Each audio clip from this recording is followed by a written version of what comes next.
भले अपने बिजनेस के प्रति गंभीरता रखनी चाहिए लेकिन नहीं रखेंगे, लेकिन जीवन के प्रति गंभीरता रखनी चाहिए।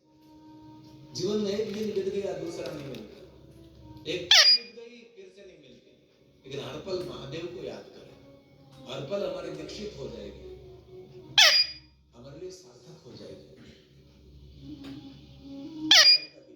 माता पिता महादेव की भक्ति में लीन, पुत्र इतना दुराचारी, उसके दुराचार का कोई वर्णन न कर सके। भगवान व्यास ने तो मर्यादा छोड़कर सब कुछ लिखा, ये मर्यादा मैं नहीं छोड़ सकता। जितने कह सके, जितने हम बोल सके, इतने सभी पाप कर्म से रत रहता था देवराज। वयोवृद्ध माता पिता महादेव के परम चिंतित रहते थे, जो पुत्र की चिंता तो माता पिता को रहती है। पुत्र कितना बड़ा हो जाए लेकिन चिंतित रहते हैं माता पिता।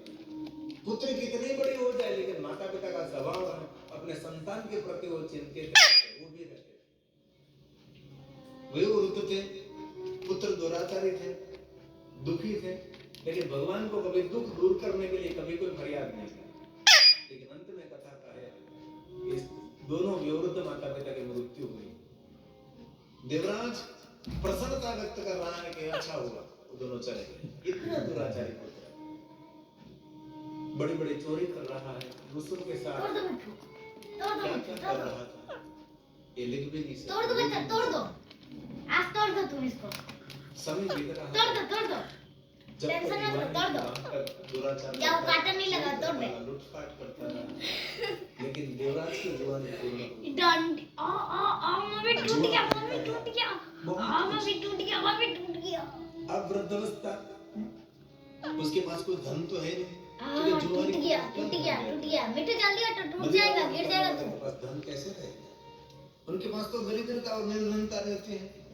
गांव में भटकने लगा, तोड़ लोग उसका अनादर करने लगे, धक्का मारकर उसको कोई मार तोड़ दो बच्चा, चद्दर फट गया। वयोवृद्ध माता पिता ने बहुत समझाया था देवराज को, देवराज ये दुख का मार गए, कष्ट का तोड़ दो मार बच्चा। गए, तू बहुत गलत कर रहा है।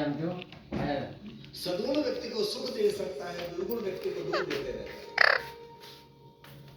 अभी तो याद तो आ रहा है कि माता पिता ने मुझे बहुत समझाया था, लेकिन माता पिता की बात मैंने माने नहीं। और याद रखना, जो शास्त्र की, सदगुरु की, संतों की, सज्जनों की, माता पिता की, घर में वयोवृद्ध दादा दादी उनकी जो बात नहीं मानते वो कभी सुखी नहीं होते। हमारे शास्त्र क्या कहते हैं, हमारे संत क्या कहते हैं, हमारे सदगुरु क्या कहते हैं, हमारे सज्जन क्या कहते हैं, हमारे वयोवृद्ध माता पिता और वयोवृद्ध दादा दादी क्या कहते हैं, उन बात को देखना चाहिए और जीवन में सुख की अपेक्षा रहेगी। दुराचार कोई किसी को कभी सुख नहीं दे सकता। बहुत लोग कहते हैं कि गलत काम करके धनपति कभी नहीं बन सकते।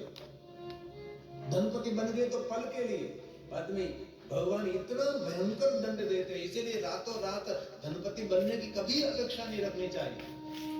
बहुत मुश्किल से धन बनना चाहिए। यजमान बनकर जिसने आयोजन में जिसने कुछ मेहनत की होगी, पुरुषार्थ किया होगा, ये पवित्र धन कथा के आयोजन में समर्पित किया होगा। अब गांव में भटक रहा है देवराज, गांव छोड़कर जाने लगा। कहाँ जाओ ऐसा कोई निर्णय नहीं, लेकिन जा रहा। दुखी है, शरीर में रोग है, भूख की पीड़ा, योग है।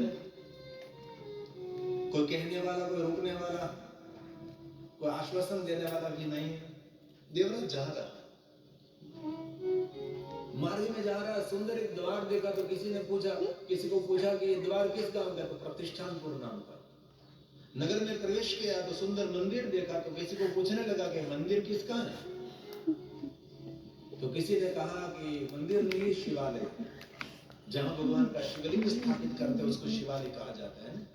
यहाँ कर्णेश्वर महादेव का शिवालय, जहाँ भगवान शिव विराजते हैं उसको शिवालय कहते हैं। जहाँ लिंग स्वरूप में विराजते हैं शिवालय।